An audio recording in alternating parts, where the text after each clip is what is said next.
이 시간 하나님께서 저와 여러분에게 주시는 말씀 시편 119편 165절입니다. 함께 읽겠습니다. 주의 법을 사랑하는 자에게는 큰 평안이 있으니 그들에게 장애물이 없으리이다. 세상에서 가장 아름다운 것은 무엇일까요? 이렇게 질문하고 싶네요. 세상을 가장 아름답게 하는 건 뭘까요? 저는 다른 어떤 것도 아닌 사랑이라고 생각합니다. 이 세상을 아름답게 하는 것은 물론 정의일 수 있고 공의일 수 있지만, 만약 하나님께서 정의와 공의만 가지고 이 세상을 바라봤다면 이 세상은 절망 그 자체였을 것입니다.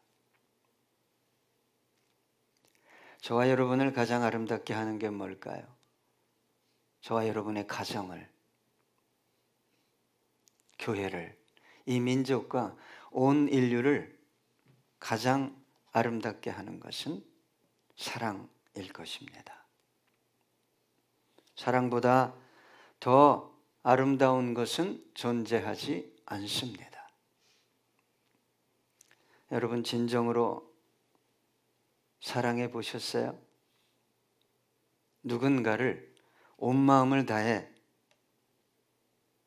사랑해 보셨습니까? 그런 사랑을 할 때면 보통 어른들이 그래요. 이뻐진다고. 사람이 아름다워진다고. 그런 사랑을 할 때면 세상이 아름답고 살만한 세상이 됩니다. 그렇게 사랑하면 무엇을 하든, 무엇을 먹든, 어디를 가든, 누구를 만나든 누가 생각납니까? 사랑하는 사람이 생각납니다. 모든 것이 사랑하는 사람과 연결되어 있습니다. 사랑하는 사람과 함께하는 것이 아니라면 어떤 것도, 심지어 삶도 의미가 없습니다. 온 세상을 사람들이 그렇게 쫓아다니는 어떤 것을 다 준다 할지라도 사랑하는 사람과는 바꿀 수 있나요? 없나요? 황 집사님과 한 500억 주면 바꿀 수 있을겠는데, 500억이 작아요? 그럼 한 5천억, 한 1조를 주면 사람도 살 수 있죠. 줄 서 있습니다. 뭘 살 수 없죠? 사랑을 살 수는 없어요.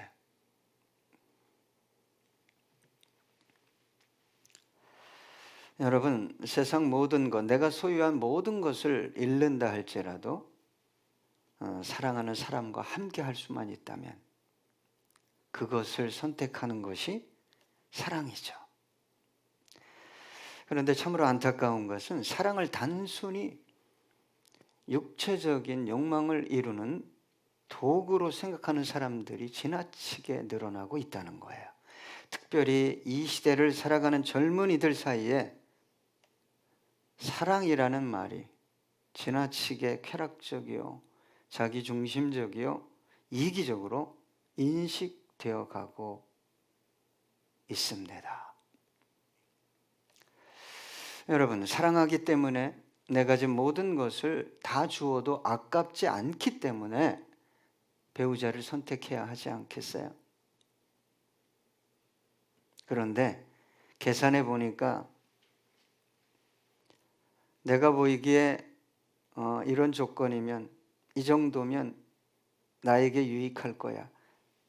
그래서 선택해버려요.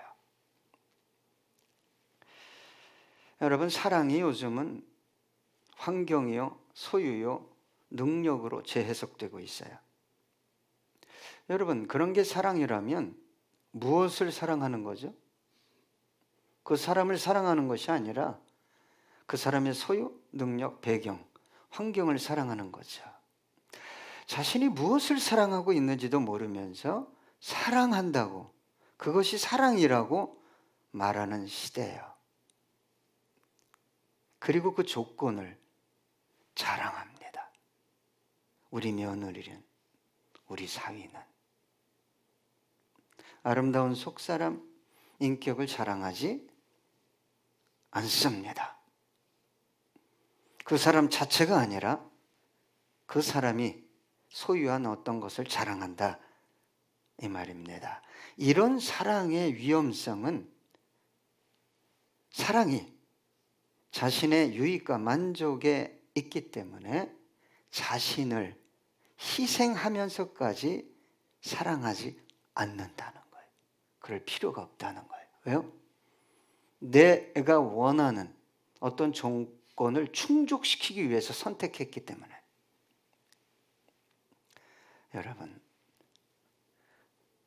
청년들이요, 물론 환경을 보지 않을 수는 없지만 내가 이 사람을 정말 사랑하고 있는가?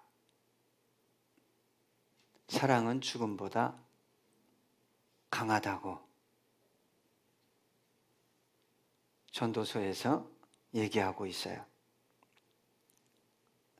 여러분, 내가 누군가를 사랑할 때 잘못 알고 있는 것은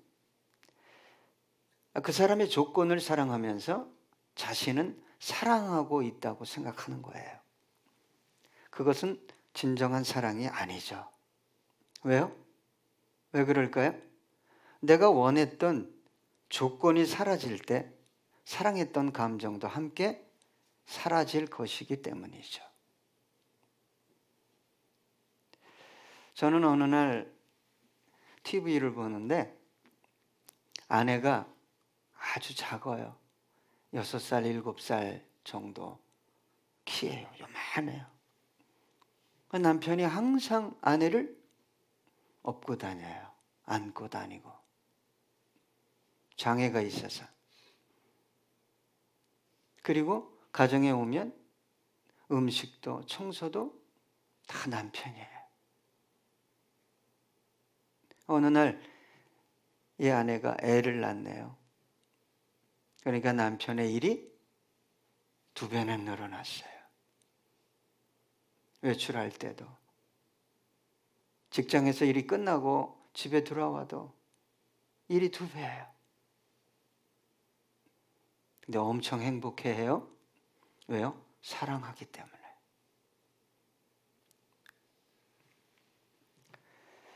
여러분,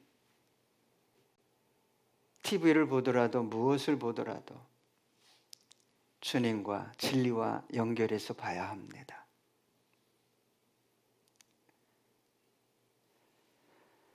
치매 걸린 아내를 위해서 남편이 얼마나 헌신적으로 돌보는지. 아내의 지능이 그저 5살, 6살 지능으로 멈춰버린 거예요. 치매 때문에. 얘기하고 또 얘기하고 또 가르쳐주고 또 틀려도 또 이해하고. 남편이 울면서 얘기하는 게 뭡니까? 사람만 있어줘, 여보. 내가 다 할게.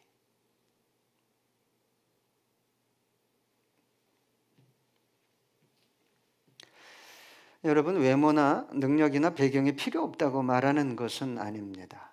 그러나 그것 자체가 사랑이라고 말하고 사랑인 줄 아는 것이 문제인 것입니다. 그래서 이렇게 얘기하면 사랑이 반목이죠? 어떤 사람은 그러잖아요. 야, 사람이 돼지냐? 밥만 먹고 사냐? 사랑하는 사람을 위해서 뭐든지 할 수 있어야 되는 거 아니야? 그러면 또 반대쪽에서 야, 현실이 중요하지. 예. 여러분, 사랑이라는 것은 사랑하는 사람의 필요를 채우기 위해 모든 걸 다 하는 것입니다. 자신이 할 수 있는 모든 것을 다 하는 것이 사랑이지, 요구하는 게 착각이죠. 요구하는 게 사랑인 줄 알아요. 너는 이렇게 해야 돼. 그건 법이지 사랑이 아니에요.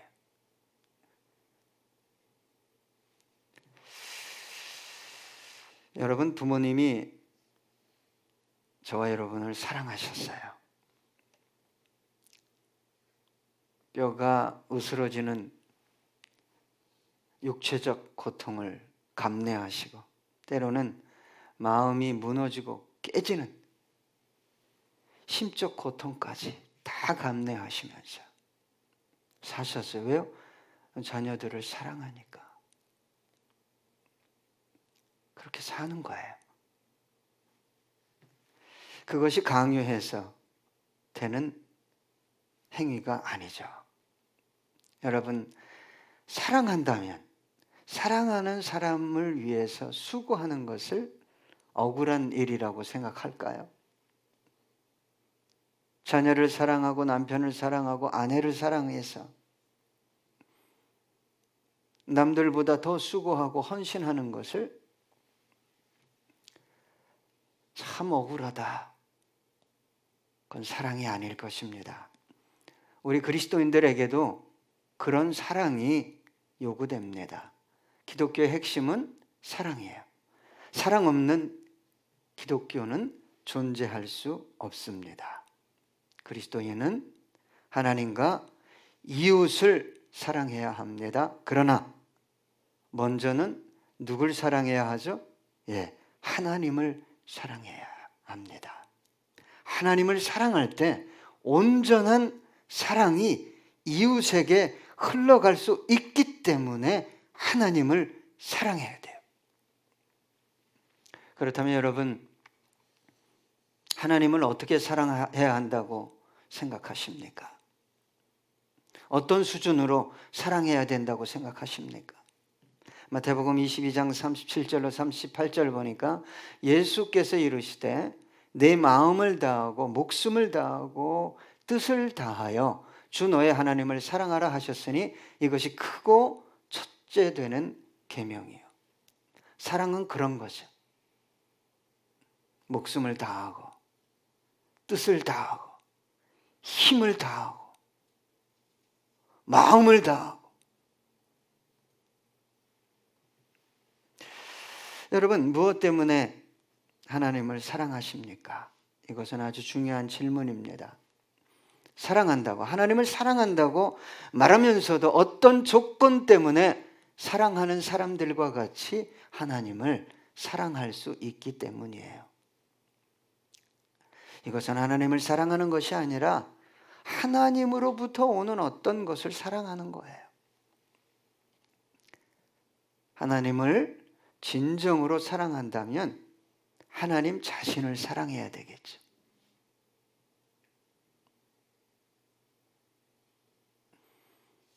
더 이상 아내로부터 뭘 받을 게 없다 할지라도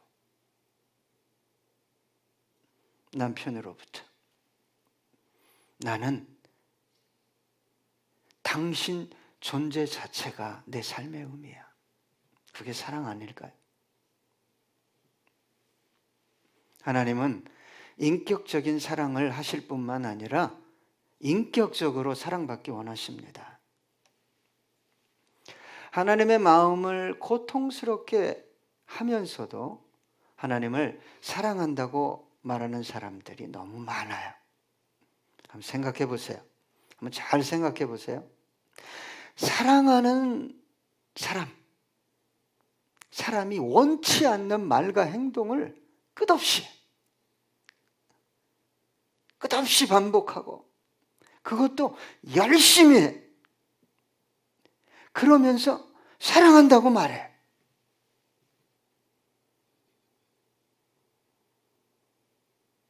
그러면 그 사랑을 받는 상대방이 얼마나 고통스럽겠어요. 내가 원하는 사랑은 이런 거야. 이렇게 말하고 이렇게 행동해 주는 거야. 근데 그거는 완전히 무시해버리고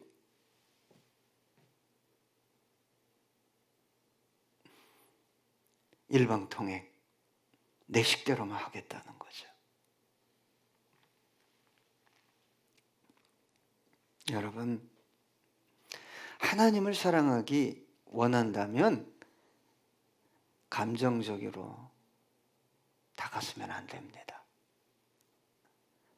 하나님이 어떻게 사랑받기 원하는지를 알아야 되잖아요. 예? 내 아내가 어떻게 사랑받기 원하는지, 내 남편이, 내 자녀가 어떻게 사랑받기 원하는지를 알아야 그때부터 진짜 사랑이 시작되는 거죠.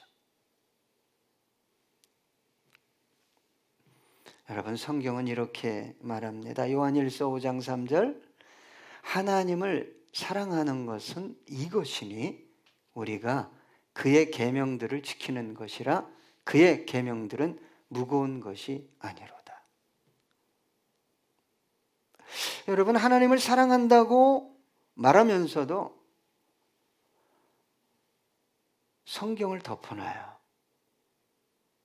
여러분, 성경은 끊임없이 읽고 묵상하고 배우고 연구해야 됩니다.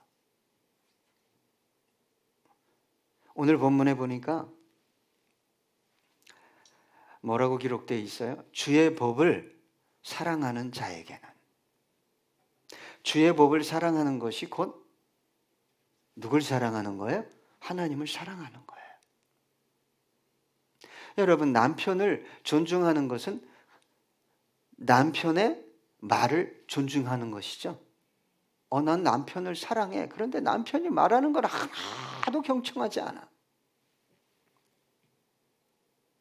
하나님을 사랑하는 것은 성경적으로 말하면 하나님의 말씀을 사랑하는 거예요. 그 말씀을 따라 사는 것이 하나님을 사랑하는 것이라고 성경은 말하고 있어요. 많은 그리스도인들이 하나님을 사랑합니다. 열렬히 사랑합니다. 근데 하나님은 그 사랑을 받을수록 고통스러운 거예요. 막 힘든 거예요. 마음이 무너지고. 왜요? 하나님이 원하는 방식대로 사랑하지 않기 때문에 내 방식대로 일방통행적으로 사랑하는 거예요. 여러분,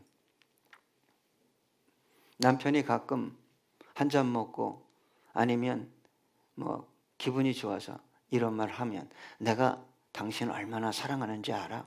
그러면 아내가 속으로, 말은 안 하지만 속으로, 진상아, 내가 원하는 게 뭔지 너 알아? 이 진상아. 말만 하냐? 사랑은 감정이 아니에요. 남편이 어느 날 무드 잡고 레스토랑에서 참 맛있는 스테이크 주문해서 촛불 하나 탁 켜있는 곳에, 여보, 내가 정말 당신을 사랑해. 그러면 아내가 그게 감동이 돼야 되잖아요. 네? 화답이 돼야 되잖아요. 여러분, 상대방의 마음을 무너뜨리는 것은 사랑이 아니, 하면 할수록 힘든 거예요. 상대방이. 그래서 여러분, 하나님이 저와 여러분을 사랑했어요. 어떻게 사랑하셨어요? 모든 걸 줬잖아요. 생명을 줬잖아요. 그 하나님이 어떻게 또 사랑받기 원해요? 네? 내 식대로요? 거기에서 벗어나려면 하나님이 요구하는 사랑이 뭔지를 성경을 통해서 알아야 돼요. 네. 삶으로 사랑하고, 소유로 사랑하고, 달란트로 사랑하고, 전 존재를 통해서 하나님을 어떻게 사랑하는 것이 진짜 사랑인가를 알아야 합니다. 말씀을 떠나서는요, 하나님을 믿을 수도, 하나님을 알 수도, 사랑할 수도 없어요.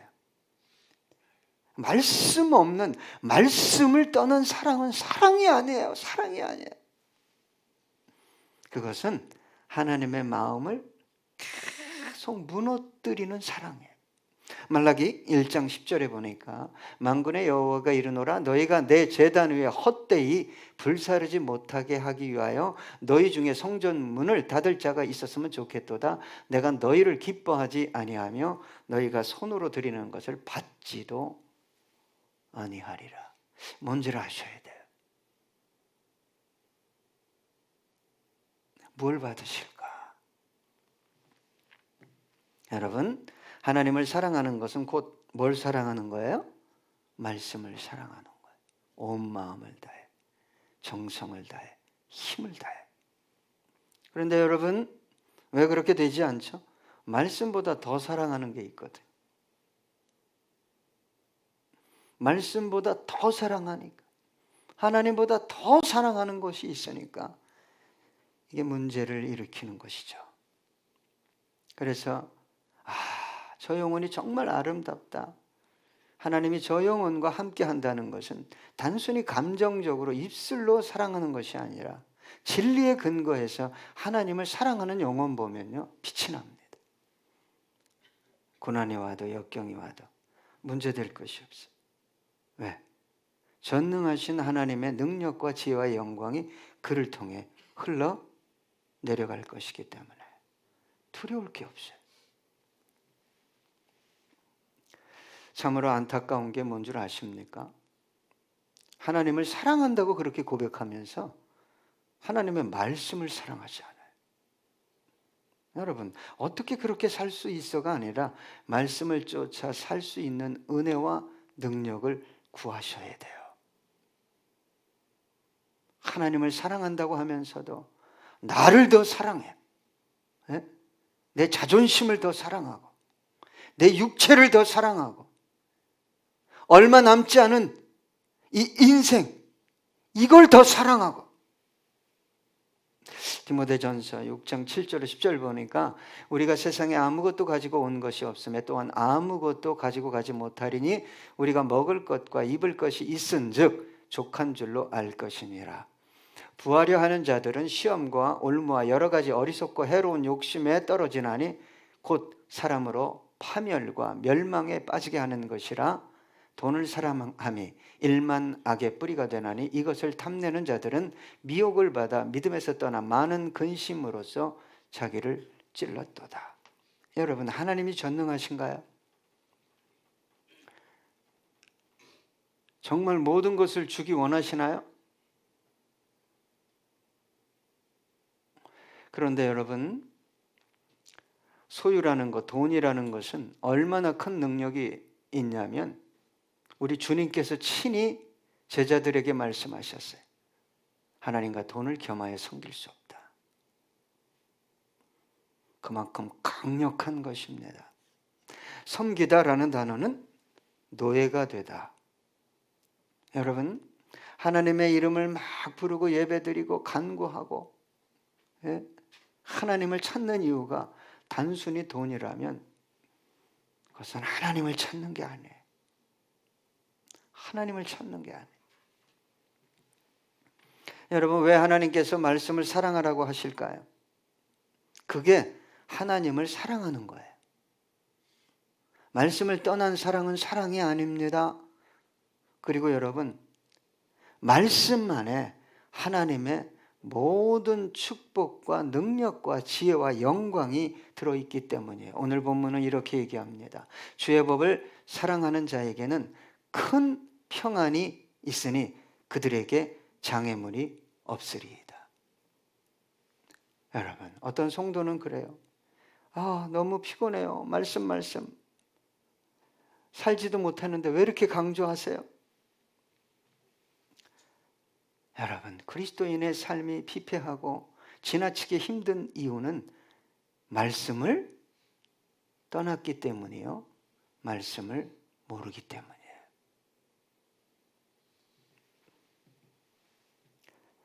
여호수아 1장 8절입니다. 이 율법책을 내 입에서 떠나지 말게 하며 주야로 그것을 묵상하여 그 안에 기록된 대로 다 지켜 행하라. 그리하면 내 길이 평탄하게 될 것이며 내가 형통하리라. 성경은 끝없이 강조합니다. 여러분, 인간의 고난, 고통, 갈등, 싸움, 저주, 전쟁, 테러 무엇 때문에 왔어요? 말씀을 떠난 죄악 때문에 왔잖아요. 여러분 지금 살기도 힘든데 왜 그렇게 하나님이 말씀을 강조할까요? 1월 달부터 3월 달까지는 시편 119편 속에 있는 말씀을 강조할 겁니다. 여러분, 내 삶이 왜 이렇게 힘들까? 왜 내 삶에 하나님이 개입하지 않을까? 여러분, 힘들어도 생각을, 삶의 틀을 무엇을 통해 바꿔야 돼요? 말씀이에요. 말씀. 신명기 28장 1, 2절입니다. 내가 내 하나님 여호와의 말씀을 삼가 듣고 내가 오늘 내게 명령하는 그의 모든 명령을 지켜 행하면 내 하나님 여호와께서 너를 세계 모든 민족 위에 뛰어나게 하실 것이라. 내가 내 하나님 여호와의 말씀을 청종하면 이 모든 복이 내게 임하며 내게 이르리니. 같은 장 12절로 14절입니다. 여호와께서 너를 위하여 하늘의 아름다운 보고를 여시사 내 땅에 때를 따라 비를 내리시고 내 손으로 하는 모든 일에 복을 주시리니 내가 많은 민족에게 꾸어줄지라도 너는 꾸지 아니할 것이요 여호와께서 너를 머리가 되고 꼬리가 되지 않게 하시며 위에만 있고 아래에 있지 않게 하시리니 오직 너는 내가 오늘 내게 명령하는 내 하나님 여호와의 명령을 듣고 지켜 행하며 내가 오늘 너희에게 명령하는 그 말씀을 따라 좌로나 우로나 치우치지 아니하고 다른 신을 따라 섬기지 아니하면 이와 같으리라. 여러분, 하나님을 사랑하는 것은 뭘 사랑하는 거예요? 말씀이에요. 사이비 이단이 말씀을 엄청 가르칩니다. 예? 그게 하나님을 사랑하는 건 줄 알아요. 하나님을 알아가는 건 줄 알아요. 여러분, 사이비 이단들이 하나님을 사랑하고 말씀을 사랑하는 것은 정상적인 기독교인이 하나님을 사랑하고 말씀을 사랑하는 것과는 결이 완전히 달라요. 여러분, 성경을 많이 읽고 많이 뭔가 종교 행위를 해도 말씀에 목숨 걸지 않으면 조건적 사랑입니다. 그 사랑은 쉽게 변질되고 변하고 맙니다. 실상은 광야 이스라엘 백성들이 사막에서 40년 동안 60만이 죽어간 것처럼 그들은 하나님을 사랑한 것이 아니라 그분의 말씀을 사랑한 것이 아니라 그분으로부터 나오는 어떤 것을 사랑했습니다. 그래서 영혼도 삶도 변화되지 않고 끝없이 원망하다 광야에서 쓰러져 갔습니다. 말씀을 사랑하라고 권면합니다. 큰 평안을 주겠다고. 네 인생길에 장애물이 없게 될 것이라고 기도하겠습니다. 말씀을 생각하면서 기도하겠습니다.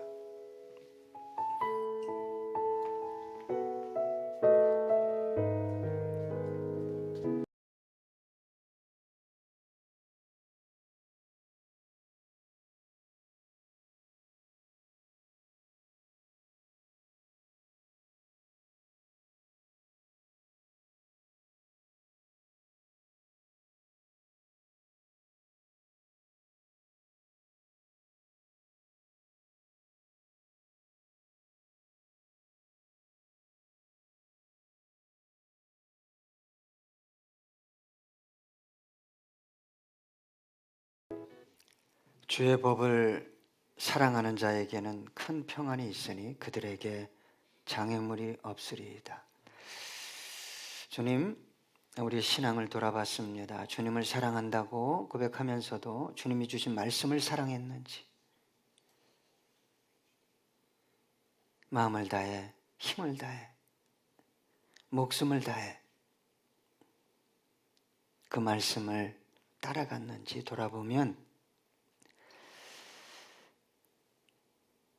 때로는 주님 감정적인 사랑을 했고 조건적인 사랑을 했음을 고백하지 않을 수 없습니다.